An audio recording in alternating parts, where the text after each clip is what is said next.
If you were born before 1960, I need you to put down your coffee and look at me right now. Today, not tomorrow, not after your afternoon nap, today. Because on July 1st, 2026, the Canadian government is going to flip a switch inside a silent machine called Service Canada, and thousands of seniors are about to lose their GIS. That's the Guaranteed Income Supplement, and they don't even know it yet. The letter's already in the mail, you just haven't opened it. I am not a politician. I am not selling you supplements or reverse mortgages or any of that nonsense that floods your TV at dinner time. I am a senior advocate who has spent 20 years watching this system chew up people who didn't know the secret code. And the secret code is not a bribe, it is not a backroom deal, it is one piece of paperwork that almost nobody remembers to file. And if you don't file it before the July cycle locks, you won't just lose this month's payment, you will lose every month after it until somebody catches the mistake and force feeds the machine your number. Let me give you the rough dollar amount that should scare you into action. A single Canadian senior can receive up to roughly $1,043 a month in GIS on top of their old age security. That's over $12,000 a year. It is food. It is hydro. It is the difference between staying in your own home and being pushed into a one-room apartment. And it is about to be clawed back or canceled entirely for a very specific slice of the population. And the government is not going to warn you. They are going to send a letter that arrives 3 weeks too late, written in language you can barely understand, and they are going to expect you to fix it yourself. Before we go any further, hit subscribe on this channel and tap the bell. I'm going to explain why in a minute, but I want you to do it now before you forget.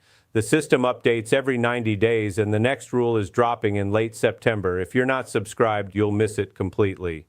So who is at risk right now? I've divided today's story into 3 groups. Stick with me, because I am going to make you wait until almost the end to find out which group you fall into. Group A is the crisis group. These are people who are already losing money today in June of 2026, and they don't even know it. Group B is the at-risk group. These are the people who will lose their GIS starting July 1st, 2026, unless they act in the next 23 days. Group C is the hidden benefit group. These are people who actually have money waiting for them. Back pay stacked up in a government account because they filed the wrong form or didn't file one at all.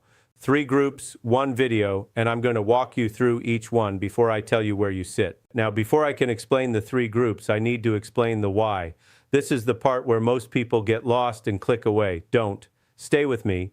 I'm going to explain how the silent machine actually works and why it almost always punishes people who did nothing wrong. The government does not pay you GIS based on what you earn this year. That is the part that breaks people's brains. You sit there and think, I made less money in 2025 than I did in 2024. So my GIS for 2026 should go up, right? Wrong. The GIS you receive starting in July of 2026 is calculated using your tax return from 2024. Your 2024 line $15,000, that's the box on your tax return where you put your total income, is the number that gets fed into a spreadsheet at Service Canada. The spreadsheet runs a formula, and out the other side pops a monthly check. By the time you file your 2025 taxes in April of 2026, which is just 2 months before the July reset, the government has already locked in the 2024 number for the next year. Wait, I'm going to say that again because it's that important. The number they will use to decide whether you get your GIS starting July 1st, 2026 is your income from 2 years ago in 2024. Here's the trap, and this is the part the government will never explain to you on the phone. Inflation did not pause between 2024 and 2026. Groceries went up, rent went up, drug prices went up. Your investment income, if you have any, also went up, even if you didn't lift a finger. So the math gets cruel. If you earned $22,000 in 2024 and $24,000 in 2025 from the same sources, CPP, OAS, a small pension, maybe a part-time job, the system says, congratulations, you are richer now. So we're taking some of your GIS back. They call this a clawback. I call it a silent robbery because you didn't get a raise. The cost of living raised you, and the system treats it like you got a promotion. Think of GIS like a thermostat in your kitchen. You set the temperature today, But the furnace was already running on yesterday's setting, so the heat that hits you in July was decided in 2024. The furnace does not know winter or colder. It just runs the program. Service Canada is the furnace. Your 2024 taxes are the program. And the July 1st, 2026 reset is the moment the furnace restarts the cycle. If your income was higher in 2024 than it is in real life today, the furnace will overheat you. You will get less. If your income was lower in 2024 than what you actually have today, the furnace will underheat you. You will get more. That is the benefit year reset. 1 day a year, one chance to fix it. July 1st. Why does the government do it this way? 2 reasons. Reason 1 is administrative delay. The CRA, that's the Canada Revenue Agency, does not finish processing tax returns until late summer. Service Canada needs the CRA's number before they can adjust your GIS. So by the time they have it, they are 6 months behind. Reason 2 is fraud prevention. The government is terrified that if they used real-time income, people could game the system by taking a 1-day job, getting themselves kicked off GIS, then quitting. They would rather underpay 1,000 honest seniors than overpay one scammer. That is the trade-off. You are paying for somebody else's fraud in the form of a smaller check. Let me pause here for a second because you should be doing something right now. Subscribe, tap the bell. I'm telling you this because the system updates every 90 days, and thousands of seniors missed the last adjustment because they did not get the alert. If you have a senior in your life, a parent, an aunt, a neighbor, share this video with them today. They are flying blind right now. You might be the reason they keep their GIS in July. Now let me give you the math. This is the part that makes people angry, and rightfully so. I'm going to walk you through real-world scenarios using the kind of numbers that hit Canadian seniors every single day. I am not inventing these. These are the kind of cases I've seen over and over. Meet Mary. Mary is 68 years old. She lives alone in a small town outside of Kelowna. Her total income in 2024 was $22,000 exactly. She got CPP of about $9,000. She got OAS of about $8,500. And she worked part-time at a grocery store that paid the rest. Her 2024 line, $15,000, was $22,000. Because of that number, Service Canada calculated her GIS at the full amount, roughly $1,043 a month. Combined with her OAS, Mary had around $1,900 hitting her bank every month. Now meet John. John is 71, same town, same kind of life, but his 2024 income was $22,001, one single dollar more than Mary. Does that change anything? You bet it does. The GIS program has a sharp cliff at certain income levels. Once you cross a threshold, the government claws back your GIS. John's GIS was cut by roughly $240 a month just because he worked one extra shift at the post office that year. So instead of $1,900 a month, John had about $1,660. That is a $240 gap. That is groceries. That is the hydro bill. That is a phone call you don't make to your daughter because long distance costs too much. Now watch what happens in 2026. Mary retired from her part-time job in early 2025. Her real income dropped to about $17,000. She qualifies for a higher GIS, but the system doesn't care. The system is still running her through the 2024 formula. The system still thinks Mary makes $22,000. The system pays her the same amount she got in 2025. Meanwhile, John got a small pension bump in 2025. His actual 2025 income went up to $23,500. But because the system is using 2024 numbers, John actually gets a tiny raise in GIS starting July because the system thinks his income went down relative to a 2024 estimate he didn't actually hit. Are you following me? The person who got poorer is being kept in the dark. The person who got richer is being accidentally rewarded. This is not a glitch. This is the architecture. The clawback math is not broken. It is just running on old fuel. And here is the part that should make your blood boil. The exemption, that's the income number below which your GIS is fully protected, was set years ago. It has not kept up with inflation. Rent in most Canadian cities has doubled since this threshold was drawn, but the threshold has barely moved. So more and more seniors are getting pushed above it every year, even when their purchasing power has shrunk. You didn't get richer. You just got old in a country that got expensive. Now let me give you the actual how-to. This is the longest section because this is the part that saves you money. I'm going to walk you through the exact steps in the exact order from the moment you decide to do something about this. If you only watch one part of this video, make it this one. Step 1. Sit down with a coffee and a piece of paper. Write down 3 numbers. Number 1, your 2024 income. You can find it on your notice of assessment from the CRA. It is online, $15,000 of your 2024 tax return. Number 2, your anticipated 2026 income. That's the income you're actually living on right now in June of 2026. Number 3, the GIS amount you're currently receiving. You can find it on your most recent Service Canada statement. Write these 3 numbers on the paper. Tape the paper to your fridge. Step 2, log into your My Service Canada account. If you don't have one, create one. You will need your social insurance number. When you log in, you will see a tab called Benefits. Under that tab, click View My Payments. That will show you your monthly GIS amount. Then click Submit a GIS review request. This is the magic door. The government has a form buried in this portal. The form is called ISP 3041. You are looking for a box that says Request Reassessment due to decrease in income. That is the box. You are going to check that box. You are going to attach your notice of assessment. You are going to attach a short letter, 2 paragraphs is enough, explaining that your income has changed since 2024 and you need the GIS recalculated. Step 3, for the love of God, do not skip the letter. The letter is where you win or lose the case. Write something like this. Dear Service Canada, my 2024 income was $22,000. As of January 2025, my circumstances changed. I retired from part-time work. My current expected income for 2026 is approximately $17,000. I am requesting a reassessment of my GIS to reflect my current income. I have attached my updated notice of assessment. Sincerely, your name and your SIN. 2 paragraphs, 1 page done. Step 4, you wait. Service Canada has 90 days to respond. If you have not heard back in 30 days, you call them.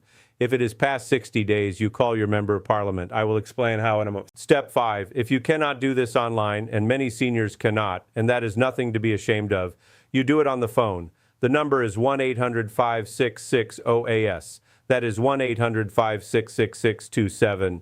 When the agent picks up, you say, I want to file a GIS reassessment request. My income has gone down since 2024.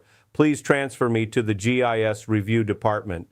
Do not let them transfer you to the general line. Do not accept a callback next Tuesday. You want this on the call today. If they say they cannot take it over the phone, ask them which form to submit and where to send it, by fax or mail. Get a reference number before you hang up. Write it on the paper on your fridge. Step 6, if you fax or mail, the address is on the official Service Canada website. Search Service Canada GIS Review and the address will be at the top.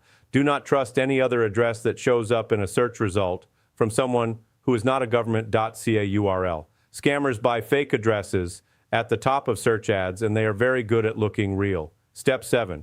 If your request gets rejected or if they send you a letter saying your GIS is being reduced, you have one final move. Call your member of parliament. There is an MP for every riding in Canada. Find yours by searching Find My MP Canada on the official government website. Call the office, say, I am a senior in your riding. I filed a GIS reassessment and I was denied. I need a caseworker to help me cut through this. MP offices cut through bureaucracy that you cannot cut through alone. Use them. They work for you. That is what they are paid for. Let me say one more thing before we move on. If you suspect you are owed back pay from previous years, if you moved, changed banks, got remarried, lost a spouse, or had any life change that was not reported to Service Canada in the last 5 years, you file a separate request. Box 4 on that same ISP 3041 form is the back pay box. Check it. Mention back pay in your letter. Get a reference number. Wait for the check. Group C exists because people did not check that box. Don't be Group C without trying. Before we move on, I want to remind you again, subscribe to this channel. The system does not warn you. The CRA does not text you. Service Canada does not email you. They send a letter that arrives 3 weeks too late, written in language you can barely read. This channel is the warning. Stay with us. Now let's talk about fraud. This is the part where I become your paranoid friend for a few minutes. Please listen. Scammers love the GIS cycle. Every July 1st, when the reset hits, your phone starts ringing, your inbox fills up, Your front door gets knocked on, and every one of those people is trying to steal from you. Here's what the 2026 scams look like so you can spot them. Scam number 1, the phone call. The caller pretends to be from Service Canada. They say, "We need to verify your banking information before we can release your updated July GIS payment." They sound official. They already know your name, sometimes your address, because there have been data leaks in the past. You hang up. Service Canada will never, ever, ever call you to ask for banking info. They already have it. If they need to update it, they will tell you to log into My Service Canada yourself. Never give banking info over an inbound call. Scam number 2, the text message. You get a text that says, "CRA notice, your GIS has been overpaid. Click this link to repay or your benefits will be suspended." That link goes to a fake website that perfectly mimics the CRA login. It is not the CRA. The CRA does not text you. They mail letters. They don't threaten to suspend benefits by text message. Delete it. Don't click. Scam number 3, the friendly visitor. Someone shows up at your door, usually right around the start of the month when GIS deposits land. They say they're from a charity, from a church, from a benefits outreach program. They ask for your SIN number. They offer to help you apply for extra benefits you are missing. These are professional fraudsters. They bill the government in your name using your SIN, and you end up with a phony tax slip, a real audit, and a frozen account. Never give your SIN to a stranger who came to your door. Scam number 4, the doctored letter. You get a real-looking letter in your mailbox that says you have been approved for a one-time GIS top-up of several $1,000s, with a phone number to call to claim it. The number's fake. The top-up does not exist. The letter was printed yesterday in someone's basement. If you get a letter that promises money you didn't ask for, call Service Canada yourself using the number on their official .ca website. Don't call the number on the letter. Scam number 5, the grandchild in trouble scam. This one has been running for years, but it spikes every summer when the GIS reset hits, and seniors are thinking about money. You get a call, supposedly from your grandchild, saying they have been arrested or in an accident and need money wired right now. The voice sounds right because they have AI voice cloning now. Yes, scammers are cloning your grandchild's voice using 30 seconds of their Facebook video. Hanging up is the only safe answer. Call your grandchild on the number you already have saved. Scam number 6, the CPP double dip trap. A caller claims you can withdraw a lump sum from your CPP if you just pay a small processing fee. CPP is not a savings account. You cannot withdraw a chunk of it like an ATM. Anyone telling you otherwise is stealing your fee. Hang up. Here is the rule. If anyone calls you about your GIS, your CPP, your OAS, your retirement pension, your 2026 benefits, your pension adjustment, or any top-up you didn't apply for, you are the one making the call, not them. You call Service Canada back at 1-800-566-6627, and you ask whether the message was real. The line is open Monday to Friday. Let me keep moving. We are closing in on the answer to the question you have been waiting for. Find your group. Group A is the crisis group. You are in Group A if any of these are true. You received a letter in the last 6 months from Service Canada saying your GIS is being reduced. You received a notice of reassessment that you did not understand. You noticed your deposit was smaller in May or June of 2026, and you didn't call anyone to ask why. You have not logged into your My Service Canada account in over a year. You are Group A. You're already losing money this month. The clock for July 1st has already started for you. You must file that ISP 3041 reassessment before June 30th, 2026. If you don't, you will be locked into the lower amount for the entire next year. Group B is the at-risk group. You are Group B if your 2024 income was between $22,000 and $32,000. You might still be receiving GIS, but a smaller amount. You do not realize that the threshold math can flip you off GIS entirely if any income line crossed upward in 2026. You are the people this whole episode was made for. You need to file that ISP 3041 reassessment before July 1st, 2026. Today is June 12th. The deadline is the close of business on June 30th. That gives you 18 business days. 1 month of your GIS is on the line. Group C is the hidden benefit group. You are in Group C if you have ever moved, changed banks, gotten married, divorced, lost a spouse, or had any major life event that was not reported to Service Canada in the last 5 years. You could have thousands of dollars in back pay sitting in a government account right now waiting for you. You do not get a notice. You do not get a phone call. You have to ask for it. Check box 4 of ISP 3041. Mention back pay in your letter. Get a reference number. Wait for the check. If you are in any of the three groups, the answer is the same. File ISP 3041 before July 1st, 2026. Log in online or call 1-800-566-OAS today. Do not wait. Let me wrap up with a quick summary so anyone who just clicked on this video catches up. The main danger right now is the July 1st, 2026 GIS benefit year reset, which will lock in your GIS amount using your 2024 tax data. If your 2024 data is wrong, out of date, or just doesn't reflect your real life anymore, you will be underpaid or overpaid for a whole year. The underpayment is your loss. The government will not volunteer to fix it. You have to file a reassessment on Form ISP 3041, attach your notice of assessment, write a short letter explaining the income change, and submit it all before June 30th, 2026. If you do nothing, you will see a smaller or zero GIS payment in July, and that money goes away. Use the hotline, use the portal, use your MP if the system stalls. Do not let the silent machine run your life without you at the keyboard. And hold on, the clock is ticking. As we speak right now, today, June 12th, 2026, Service Canada is processing the data it will use for the July cycle. The sooner you file, the higher up the queue you sit. The closer to June 30th you file, the closer to October your check gets. Don't let the bureaucracy steal your summer. Before this video ends, take 30 seconds, hit subscribe, tap the bell. Send this to one senior in your life today. The system updates every 90 days and the next rule drops in late September. You want to be in the room when it does.